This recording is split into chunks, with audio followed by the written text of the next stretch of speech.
Start. आज़ादी की स्वर्ण जयंती के अवसर पर राज्य विधानसभा में आयोजित विशेष बैठक को संबोधित करते हुए राज्यपाल ने कहा है कि देश और समाज आज भी अनेक गंभीर बुराइयों से घिरा हुआ है और जब तक हम देश को इन बुराइयों से आज़ाद नहीं करा लेते तब तक सही मायनों में आज़ादी को मुकम्मल नहीं माना जा सकता।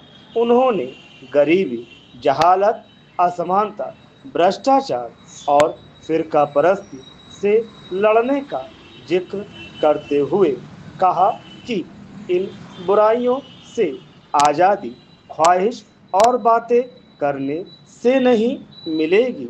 हम आज भी अपनी मंजिल से बहुत दूर हैं और हर हिंदुस्तानी को इस बारे में संजीदगी से ज़रूर सोचना चाहिए कि हम उन देशों से इतने पीछे क्यों चल रहे हैं जिन्होंने हमारे साथ या हमारे बाद आज़ादी हासिल की थी।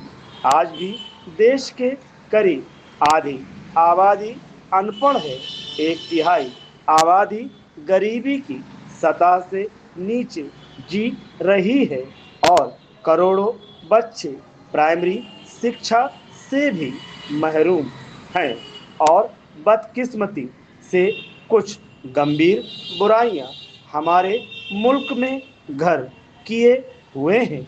इन बुराइयों के रहते कई बार चारों तरफ से नाउम्मीदी की बातें उठने लगती हैं और देश के भविष्य पर प्रश्नवाचक निशान लगता दिखाई दे रहा है।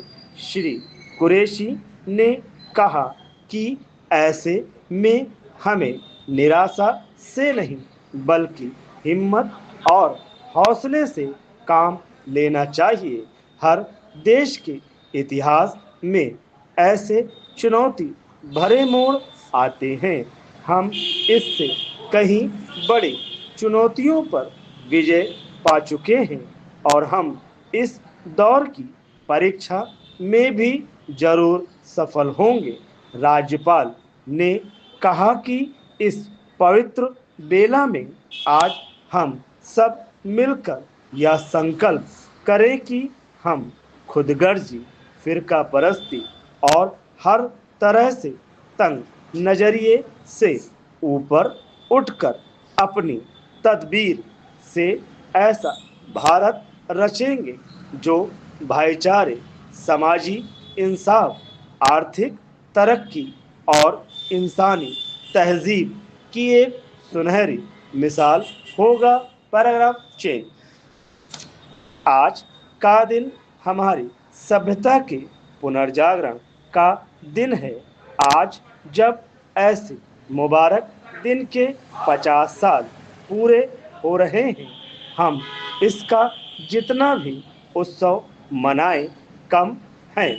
पिछले 50 सालों में हमने कई कुदरती लड़ाइयाँ और पड़ोसियों द्वारा लादी गई लड़ाइयाँ भी लड़ी, लेकिन ऐसा हर चुनौती का हमने कामयाबी से सामना किया और उससे पहले से अधिक मजबूत होकर निकले।